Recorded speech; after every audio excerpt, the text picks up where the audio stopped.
السلام عليكم ورحمة الله وبركاته. أهلا وسهلا بيكم وفيديو جديد وجولة جديدة من جولاتنا، جولات اسكندرانية. جولتنا النهاردة من عند فندق الهيلتون، وهنخش طبعا خالد بن الوليد زي ما احنا شايفين. ادي معانا فندق الهيلتون، وهنمشي كده على طول ونخش على شارع خالد بن الوليد ونشوف الأجواء النهاردة ايه في شارع خالد بن الوليد. زي ما احنا ماشيين كده وادي الطريق قدامنا. طبعا بعد فندق الهيلتون في مسجد سيدي بشر. مسجد سيدي بشر طبعا معروف، وجنينة سيدي بشر بعد الفندق على طول.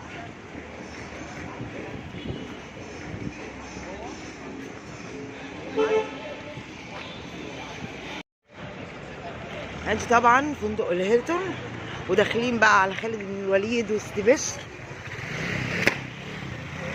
زي ما احنا شايفين. لا طبعا السكه زحمه قوي زي ما احنا شايفين. ادي مسجد سيدي بشر، واحنا داخلين دلوقتي على شارع خالد بن الوليد.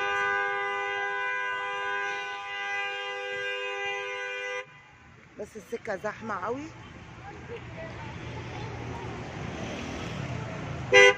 السوق ادي المسجد وادي خالد بن الوليد زي ما احنا شايفين. بصوا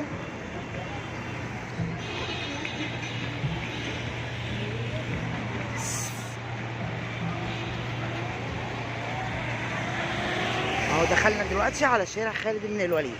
يبقى احنا بدأنا من عند فندق هيلتون على سيدي بشر الشيخ على خالد بن الوليد. ده اول خالد بن الوليد.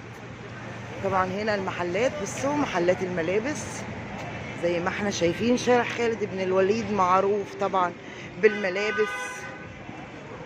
طبعا الشارع ده ما بيفضاش يعني لا ليل ولا نهار ولا صيف ولا شتاء، شارع حيوي بمعنى الكلمة.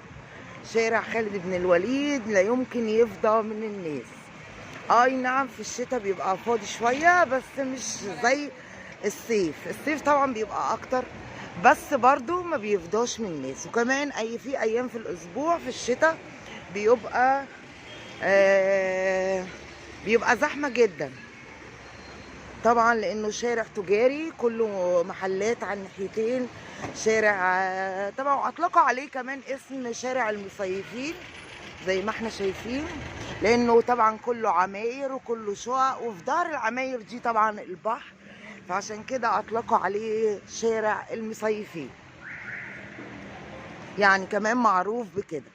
واكتر المصيفين في اسكندريه بيجوا يسكنوا في العماير اللي احنا شايفينها دي وفي الشقق دي، لانها اقرب حاجه للبحر والسوق ميامي، معروف بكده. بصوا المحلات على الجنبين، واحنا لسه ما دخلناش الشارع من جوه. بصوا طبعا الشارع طويل جدا جدا، يعني مش قادره اقول لكم قد ايه. لسه بقى هنخش الشارع جوه هنشوف الاجواء، خليكم معانا. بصوا الجمال بقى، بصوا جمال المحلات بقى هنا. طبعا بصوا النور، افتتاح محل جديد هنشوفوه ايه مع بعض. ودي قرية محمد احمد طبعا للمشويات، معروفة في ميامي. بصوا زي ما احنا شايفين برضو كل ده لسه ما دخلناش على الزحام. بصوا الشارع جوه مش قادرة اقول لكم الزحام قد ايه. بصوا محلات الملابس.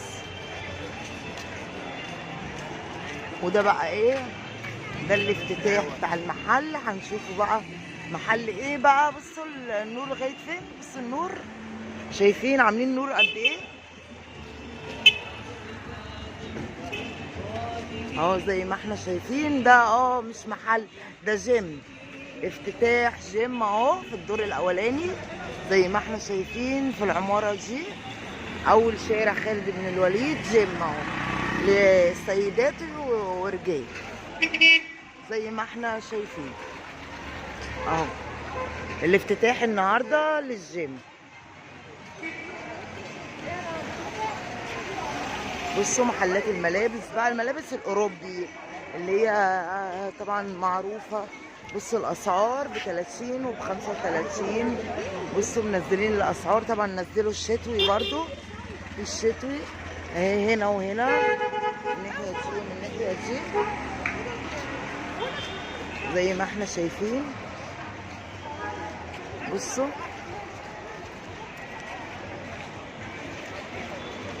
دلوقتي بقى احنا ماشيين وداخلين تقريبا بالظبط نص شارع خالد بن الوليد عند عصير طلعت. هنشرب عصير مع بعض ونشوف، وخليكم معانا جولتنا جولة جميلة. بصوا المحلات الملابس، بصوا من ناحيتين. ومن هنا محل مريم ده معروف برضو للملابس الاوروبي، كلها ملابس اللي هي الاوروبي. ونزلوا الشتوي الجاكيت والبروفلات، طبعا السوق معروف قوي. بصوا محلات الملابس طبعا معروفة في خالد بن الوليد زي ما احنا شايفين.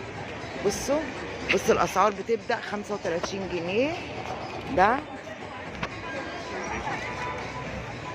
زي ما احنا شايفين في المحل. بصوا الزحام، بصوا المحل الزحام الناس فيه. بصوا واسعار رخيصة 35، اغلى حاجة عنده 75 جنيه و45 و50. حتى ملابس البيبي والاطفال برضو جميلة، ماركات طبعا براندات زي ما احنا شايفين. بصوا هنا وهنا بدأنا بقى ندخل في الزحمة. خليكم معانا وجولة جميلة في أجواء خالد بن الوليد زي ما احنا شايفين.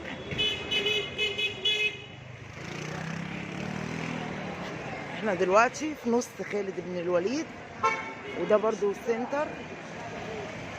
بصوا المحلات، بصوا ده سنتر ملابس. الملابس هنا وهنا. بصوا ده سنتر برضو كبير للملابس برضو الاوروبي، كلها الملابس الاوروبي والملابس الشتوي. بصوا برضو الاسعار 35 و65 و75، اغلى حاجه 75 البروفلات والشباكين زي ما احنا شايفين. بصوا جولتنا النهارده جوله جميله، جولة ممتعة. وصلنا عصير طلعت، ويلا بينا نشرب عصير عند طلعت ونشوف الأجواء ايه. خليكم معانا.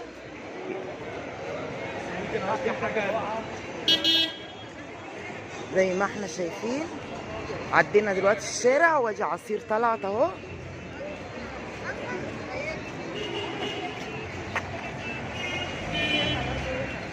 ما شايفاهم واقفين فين. ادي بقى عصير طلعت اهو. هنعدي ونشرب عصير عند طلعت. انا بقى بصراحه بحب عصير القصب. بصوا محل عصير طلعت اهو.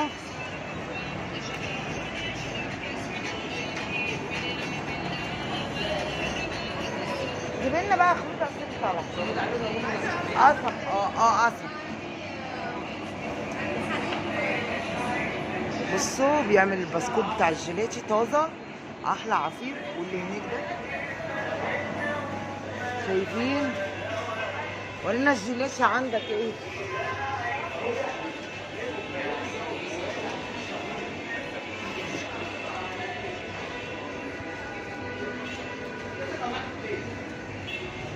شايفين الجيلاتي والجمال.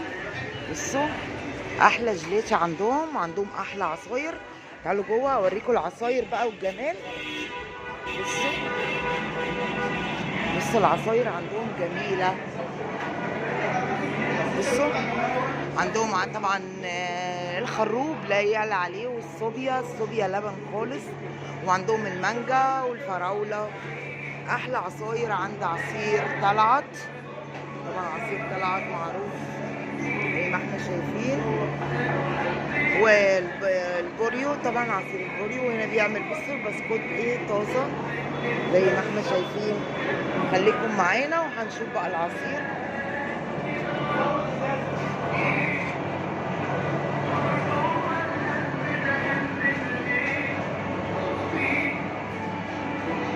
العصير طبعا بيتجهز.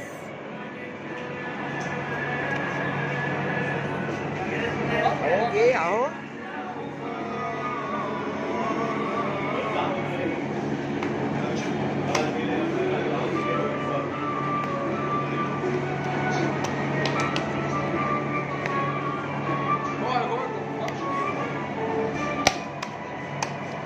احلى عصير قصب عند طلعت.